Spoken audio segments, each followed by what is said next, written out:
Face aux nombreuses plaintes des populations sur les agissements des policiers coupables d'actes répréhensibles, le ministère de l'Intérieur avait décidé de prendre le taureau par les cornes.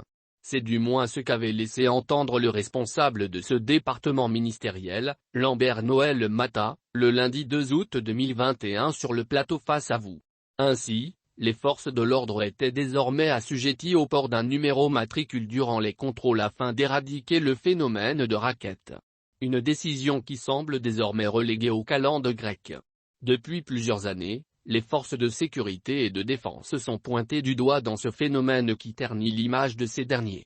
Des accusations par lesquelles le ministre de l'Intérieur avait décidé d'y mettre un terme. Ainsi, le membre du gouvernement avait annoncé l'obligation pour les Pandores de porter un numéro d'identification, lequel permettrait d'être reconnaissable et d'être dénoncé en cas d'acte répréhensif, notamment le racket.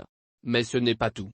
Tentant de répondre aux revendications des populations excédées par le racket et autres comportements répréhensibles des policiers, Lambert Noël Matta a par ailleurs rappelé l'existence d'un service et des numéros verts, 1721 et 1722, pour dénoncer les abus et dérives des agents de police.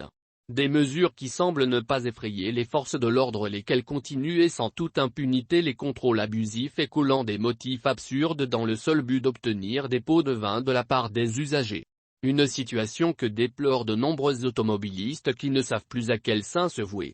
Il y a des endroits où on vous arrête sans raison apparente, et après analyse de votre véhicule et malgré le fait que vous ayez tous vos papiers, les policiers vous collent un faux motif dans le seul but de vous soutirer 2000 ou 3000 FCFA.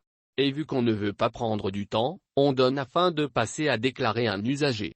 Un comportement qui jette l'opprobre sur les forces de défense nationale en proie à de nombreuses critiques au sein de l'opinion nationale. Il faut dire que la situation dénoncée et la tension conducteur-agent sont loin d'être une première et ont déjà été rapportées plusieurs fois. Vivement que les autorités compétentes s'imprègnent de cette situation qui n'a que trop duré afin de rassurer les usagers qui paient le prix fort.